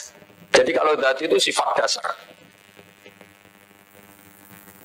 Jadi meskipun Quran tidak meneliti spesifik kayak para ahli gempa, tapi dari awal Allah menghentikan bumi itu gratis sod wal ardi gratis sod. Bumi adalah berkarakter pecah. Kenapa berkarakter pecah? Karena dari awal bumi ini lempengan-lempengan. Di Quran dijelaskan gitu. Wafil ardi qita'um mutajawirat. Bumi ya kelihatannya banyak, kelihatan satu. Sebetulnya dari potongan. Kitah itu jamaknya kita. Terus disebut mutajawirat, saling berdampingan. Kalau dalam bahasa Arab, berdampingan itu berarti sel-selnya beda. Kalau bahasa Arab bilang sesuatu yang bercampur namanya mukhalatoh, jadi satu. Kalau yang beda jenis namanya mujawarah. Nah, Al-Quran itu bilang wafil ardi qita'um mutajawirat. Bumi ini karakternya, per potongan-potongannya karakternya beda. Sehingga memang potensinya bumi ini hancur. Apalagi dari awal memang dipersiapkan mau dihancurin. Makanya gak usah takut kiamat, memang rencana Tuhan mau dihancurin gitu. Makanya sanggup takwa saja. Kalau ingin menghentikan penghancuran ini tidak bisa. Itu sudah dalam rencana Tuhan pasti dihancurin. Makanya kalau orang sufi ditanya, kenapa tidak bangun rumah? Tuhan aja mau rencana ngancurin bumi, kok rumah tak nanti juga hancur. Ya, tapi kalau di Islam kota saya ngomong gitu kan dia wah ini orang nggak jelas ini. Padahal yang kedonyan itu yang nggak jelas sebetulnya. Tapi ini saya cerita jadi supaya UII ya, yang didirikan ulama-ulama. Saya masih ingat ketika Profesor Zaini cerita, Pak Zaini saya ini kan kiai, saya tidak punya gelar apa kok jangan minta bantuan ini. Katanya Pak Zaini dulu UII ya didirikan banyak kiai dan sebagian pendirinya juga nggak punya gelar katanya gitu. Tapi mendingan nggak punya gelar manfaat daripada punya gelar nggak manfaat. Malah problem. Tapi ya nggak masalah. Sudah ada manfaat, tidak punya gelar malah repot lagi. Sudah cara berpikir gitu saja. Pokoknya penting semuanya baik apa saja. Jadi nanti setelah sampean mengkaji ulumul Quran ya tadi seperti yang dikatakan apa Imam Syafi'i itu gampang sekali. Kenapa gampang? Karena fa'inna uqula mutarratun ila qabulil kali pasti dipaksa untuk menerima kebenaran.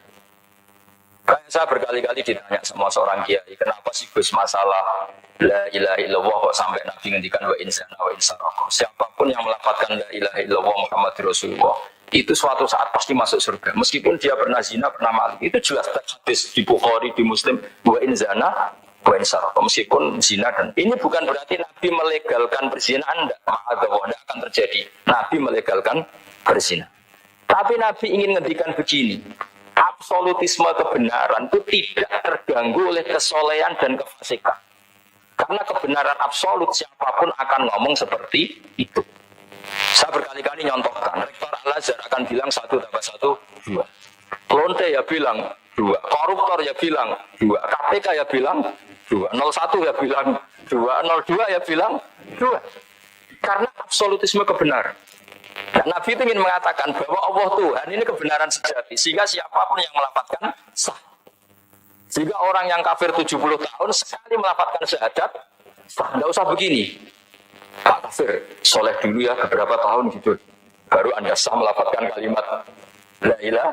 Tidak ada seperti itu. Semua ulama ijma orang kafir 70 tahun melafadzkan la ilaha sekali langsung menjadi Muslim. Kenapa sah?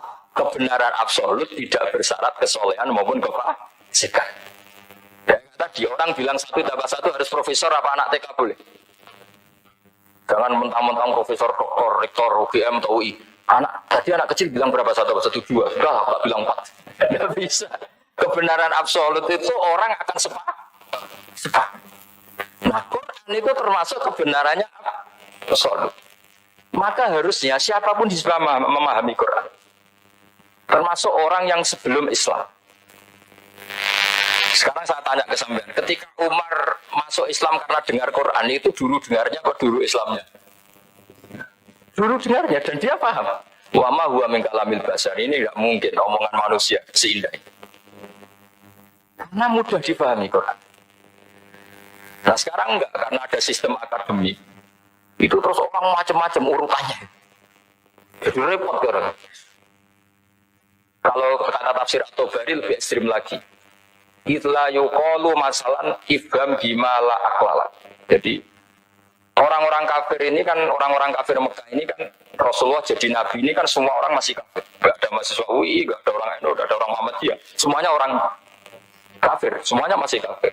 Terus Nabi membawa Quran, maka kitab pertama itu bukan ya Yuhan Nahdiyun, ya Yuhal Muhammadiyun. Kitab pertama kul ya Yuhal kafirun, karena pendengarnya semuanya kafir.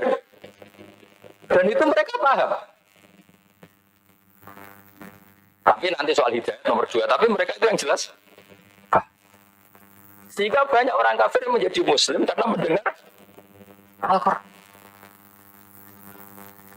Jadi ini penting diketahui. Karena kebenaran itu milik siapa saja dan akan mudah difahami. Kayak tadi. Kalau 1 tambah 1, 2 itu rektor ya bilang 2, anak TK ya bilang 2, musuh kamu ya bilang 2. Kamu atas nama sentimen dengan musuh pun tetap bilang. Nah di sini kadang Nabi ngendikan mangkola la ilaha illallah dakhalal jannah wa in zana wa in sarqa. Proporsinya seperti itu, bukan berarti Nabi melegalkan zina, bahwa kalimat ini kalimat yang kebenarannya absolut sehingga siapapun sah mengatakan itu, meyakini itu meskipun punya masa lalu seperti itu. Jadi jangan salah makna terus Nabi melegalkan, tidak sama sekali. Jadi saya mohon ini jadikan satu ilmu. Bahwa ilmu adalah tetap apa? Ilmu. Sehingga ada ayat qulil ladzina kafaru iyantahu yughfar lahum ma qad salaf. Katakan kepada orang-orang kafir sekali menghentikan kekafirannya yughfar lahum ma qad salaf. Maka kekafiran di masa lalu dianggap hilang dan dia hanya dengan status yang sekarang yaitu seorang mukmin. Karena dia disahkan melafadzkan la ilaha illallah. Makanya pernah ada cerita, ini penting saya utarakan ke jenengan. Ada orang kumpul kebo, singkat cerita, kumpul kebo lelaki sama perempuan. Suatu saat Nabi dikasih tahu sama tetangganya, ya Rasulullah, orang yang biasa kumpul kebo itu sekarang sudah nikah. Jawabannya Nabi unik. Alhamdulillah, kira-kira gitu kalau bahasa Indonesia. Qad kharaja min sifahin ila nikahin. Dia sudah keluar dari tradisi zina, sekarang dia sudah dengan kehormatan nikah. Pastinya gini, kalau malam Senin dia belum nikah, kumpulnya kan masih kumpul kebo bertahun-tahun. Paginya dia nikah, malamnya kumpul sudah kumpul sunnah karena sudah nikah. Jadi tak sama seperti tadi. Kalau dia belum melafadzkan kalimat tauhid, ya statusnya dia kafir. Sekali melakukan kalimat tauhid, ya statusnya dia Muslim atau mukmin, sama. Ketika hubungan intim taman nikah namanya sifah perzinaan. Sekali nikah ya namanya sunnah. Jadi semudah itu. Dan Nabi tidak tanya macam-macam. Mau ngendikan qad kharaja min sifahin ila nikahin. Sudah keluar dari tradisi sifah menuju nikah. Pertanyaannya gini, kenapa enggak disyaratkan ini itu untuk nikahnya? Misalnya macam-macam. Ya sebetulnya syarat itu pasti ada, cuma begini tuh. Orang yang ingin menghentikan keburukannya harus kamu katakan sah sekarang juga. Karena kita mengesahkan penghentian keburukan. Jangan lalu orang yang mau tobat malah dipersulit. Jadi misalnya la ilaha illallah, kamu belajar makhluk dulu, bila bilangnya lah benar. Belajar bahasa Arab dulu. Ya kacau. Apalagi saya persiapkan seremonialnya dulu, nanti di masjid di syuting supaya satu Indonesia tahu yang Islam dan saya itu kayaknya yang enggak, malah repot lagi. Ini penting saya utarakan supaya clear. Jadi saya ulang lagi, al-ibratu bi umumil lafzi la bi khusus sabab. Allah ya enggak apa-apa cerita Nabi Musa, cerita Nabi Isa, cerita misalnya begini, bolehkah orang soleh itu jadi raja? Jawabannya harus bilang boleh. Karena Allah pernah menfigurkan tokoh soleh yang bernama Sulaiman dan Daud, dan beliau adalah raja. Ketika Imam Syafi'i ditanya, bolehkah orang Islam tidak kawin? Ya asal dia ada zina ya boleh. Karena Allah menyebut hamba yang soleh dan sebagian mereka tidak nikah, yaitu Nabi Yahya dan Nabi Isa, yaitu wasayyida wa hasura wa nabiyya minas sholihin. Jadi cara berpikir Imam Syafi'i gampang, bagaimana hukumnya orang Islam yang tidak nikah padahal dia tapi asal gak zina loh. Ya jawabannya ya boleh, karena Allah mensifati Nabi Yahya dan Isa dengan status asur, tidak apa? Nikah. Bolehkah seorang soleh jadi raja? Ya boleh. Daud dan Sulaiman itu seorang soleh dan jadi raja. Bolehkah orang soleh itu fakir? Wah sudah banyak, gak usah dibolehkan, sudah banyak. Jadi gampang sekali Quran di depan andinya itu. Jadi kalau Imam Syafi'i ditanya, "Fa'in wa ta'ala dzakara abdan sholihan wa qala wa sayyida wa hasura wa nabiyyam min as-sholihin." Ternyata ini orang dia ditanya, apakah boleh orang soleh itu jadi politikus, jadi pejabat? Ya boleh saja. Faqad atayna ala Ibrahim al-kitab wal hikmata wa atainahum mulkan azim. Jadi ini yang boleh bukan sekedar Ibrahim. Padahal di ayat itu tentang ala Ibrahim. Cara berpikir tadi, ternyata kesalehan tidak mengganggu jabatan. Ya tentu ya maksudnya untuk kesalehan juga. Jika agama ini gampang. Makanya kalau ada yang tanya bagaimana perempuan punya aktivitas, ya jawabannya asal kebenaran ya boleh. Allah cerita Bilqis dan itu raja perempuan. Di hadis banyak ketangkapan Aisyah memimpin, macam-macam. Jadi gampang saja.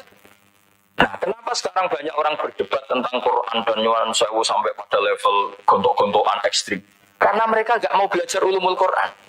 Kegiatannya debat tukaran. Yang bingung kita, yang waras ngalah lah kira-kira gitu. Ini nggak pernah ngaji Quran, gegernya. Ya kacau. Ada ulumul Quran, jadi yang namanya kitab Al-Itqan, dan itu dibukukan oleh ulama dan gampang sekali. Pernah ya Sayyidina Umar ketika Futuhat, beliau sudah Futuhat itu mengalahkan musuh-musuh Islam yang memusuhi Islam. Perlu dicatat musuh-musuh Islam yang memusuhi Islam, karena kalau yang tidak memusuhi Islam nggak boleh dimusuhi juga ya. Sehingga cerita ditanya, kenapa kita tidak tasakuran besar-besaran, kita kan sudah menang. Padahal disambut sedemikian rupa. Jawabnya Umar apa? Inna wa ta'ala qad ayyara qauman faqala adhabtum thayyibatikum fi hayatikumud dunya wastamta'tum biha. Allah itu mengkritik kelompok kaum yang dalam hidupnya itu foya-foya. Maka saya akan mengurangi foya-foya itu supaya saya menyisakan jatah foya-foya saya sampai di surga. Nanti orang kafir ketika dimasukkan neraka di antara tauhidnya Allah. Tauhid itu ya semacam kayak disalahkan gitu. Adhabtum thayyibatikum fi hayatikumud dunya, jatah-jatah kenikmatan kamu salah kamu habiskan di dunia. Sehingga kita harus pernah pas enak-enak tidur, tahajud, giling-gilingan, ngurangi jatah. Sayyidah Aisyah itu cantik sekali, tapi sudah turu mujur di depan Nabi tetap sholat. Kalau sampai istrinya tidak cantik saja tidak pernah tahajud. Itu masalah besar. Itu Aisyah itu kenangannya Aisyah. Saya ini kurang cantiknya. Sampai Nabi kalau sholat digoda tidur sedikitnya masyhur. Wa ana mu'taridhatun. Saya tidur malang di depan Nabi. Nabi kalau berdiri sikilnya aku tak dodorno. Kalau Nabi mau sujud tak ingkerno. Ini terus saja tahajud. Dan saya yakin itu sunnah, tidak ada yang niru itu. Aisyah loh, bukan yang saudah, Aisyah. Di semua riwayat itu, kalau saudah kan mungkin, wah pantesan saudah kan gitu. Ini, terus ada cerita lagi, betapa Rasulullah memang Nabi betul. Aisyah itu istrinya paling cantik. Kan yang ini cantik itu hanya Aisyah, Zainab sama Sofia, kira-kira rivalnya itu. Ya rivalnya itu kira-kira. Yang sebagian ya cantik tapi enggak sekelas ini. Rasulullah itu malam-malam keluar. Terus pikiran Aisyah, pasti ke sebagian rival saya. Doroh itu maru. Dibuntuti sama Aisyah. Nabi nggak tahu kalau dibuntuti Aisyah. Ini hadis riwayat doa masuk kuburan. Jadi hadis itu ya unik. Kalau nggak di tangan ulama itu jadi kacau. Babu doa li ahli kubur. Bab mendoakan ahli kubur itu babnya itu tentang cemburu.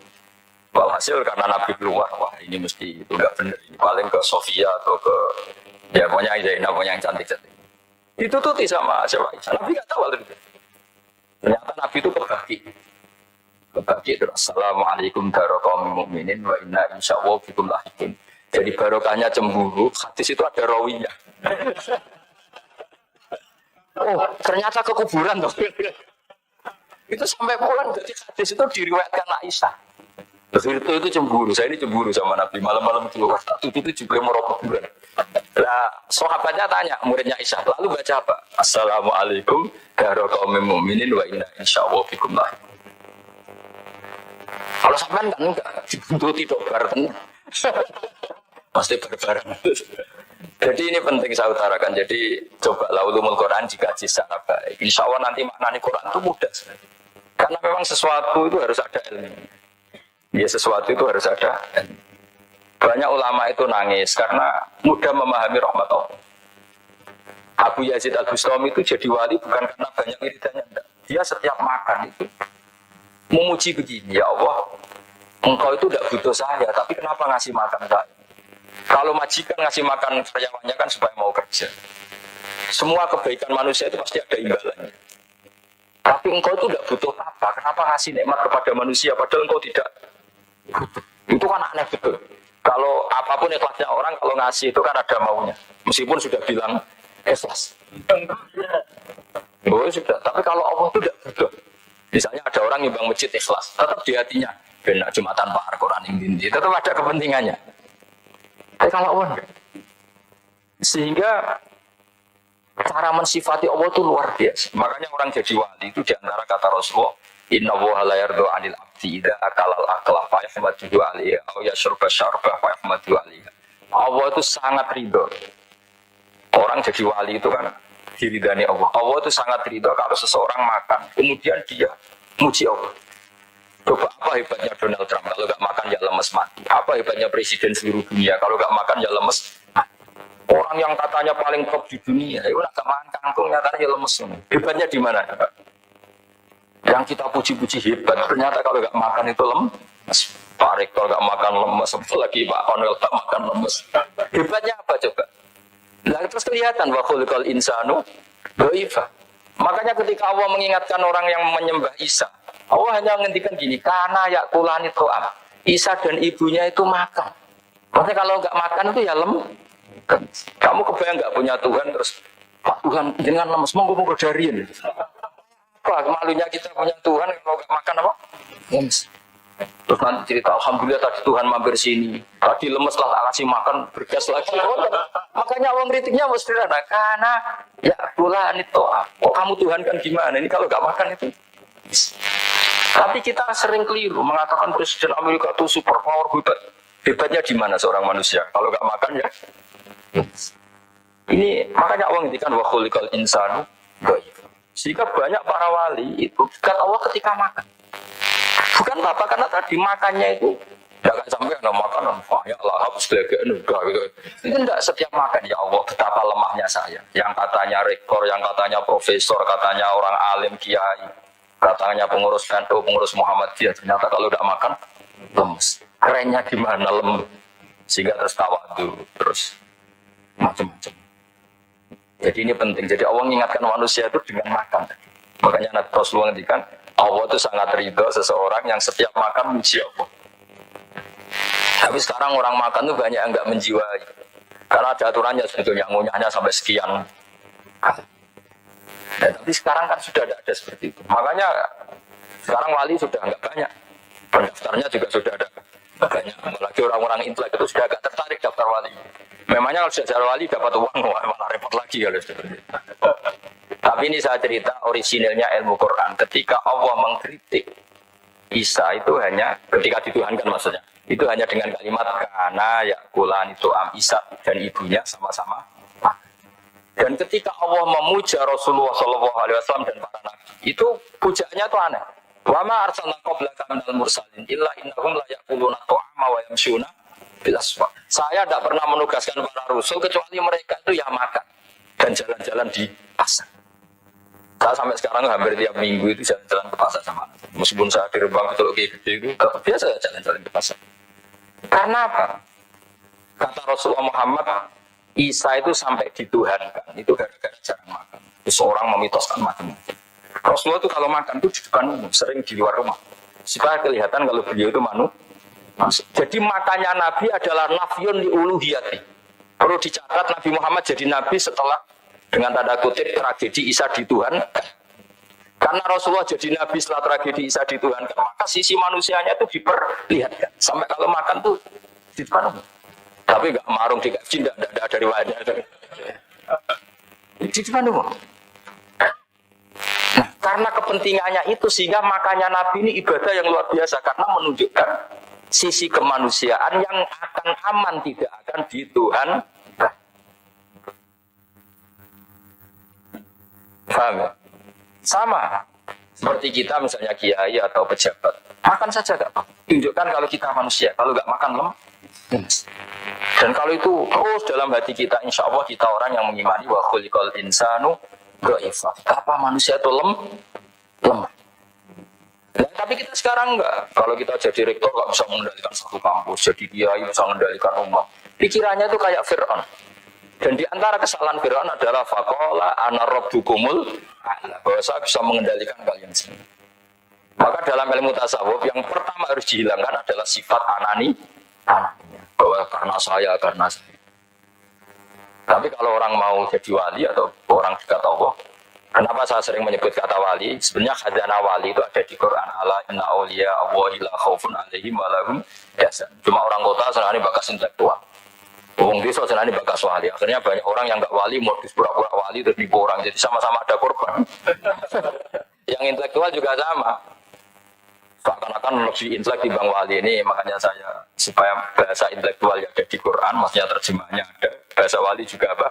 Ada. Dan kadang orang jadi wali itu melakukan hal-hal yang kecil, yaitu merasa doif saat apa? Merasa doif saat. Karena tadi paling mudah menafikan ketuhanan seseorang adalah nyatanya kalau nggak makan lemes. Paling mudah mendoifkan manusia yang katanya presiden superpower pun kalau nggak makan. Apa artinya kehebatan manusia yang sehatnya bergantung nasi satu mangkok? Kerennya di mana coba? Presiden kondang bisa pengaruh seluruh dunia, gajalnya gak mangan sedino, lemes. Berarti hadar rojul lelaki ini bergantung satu mangkok nasi. Hebatnya di mana coba? Makanya ada seorang raja angkuh datang ke seorang ulama. Saya raja bisa mengendalikan dunia. Kata ulama, tanya gini, andaikan kamu tidak bisa minum, kemudian harus bisa minum kalau orang menukarkan kerajaan kamu boleh minum, asal kamu tidak jadi raja. Apa kamu kasihkan kerajaan kamu ketika kamu harus minum dengan cara seperti itu? Misalnya di tengah belantara, kalau di Arab kan sering ada apa? Sahara itu ada padang pasir. Terus kata raja itu, ya saya milih minum, kalau saya tidak minum mati, mendingan tidak punya kerajaan. La tafrah bimulkin la yusawi apa sama ini. Kamu jangan bangga dengan kerajaan yang nilainya ada dengan segelas. Baru dia sadar ternyata. Jadi kamu jangan bangga dengan satu kerajaan yang bahkan akan kamu tukarkan dengan segelas. Artinya pertanyaannya gini, kerajaan yang kamu bisa mimpin ditopang air apa ditopang keangkuhan Anda? Sebenarnya ditopang air. Karena sekali Anda tidak minum, tidak bisa jadi raja, terus lemas, diobat. No. Sama presiden juga gitu. Kalau nggak makan, nggak minum, terus sakit, stroke, nggak bisa jadi presiden. Artinya ternyata betapa manusia ini bergantung dengan sesuatu yang remeh, yaitu makan, minum, makan, minum. Nah di sini ini, kenapa Quran menyebut para nabi itu apa? Illa innahum la yaquluna ta'ama wa yamshuna. Kalau kamu tidak memahami seperti ini kan terus kayak Quran kok ngomong hanya gini kok, kayaknya kelasnya kok gitu. Cara pandang nggak seperti itu. Paham ya? Saya kira demikian. Assalamualaikum warahmatullahi wabarakatuh.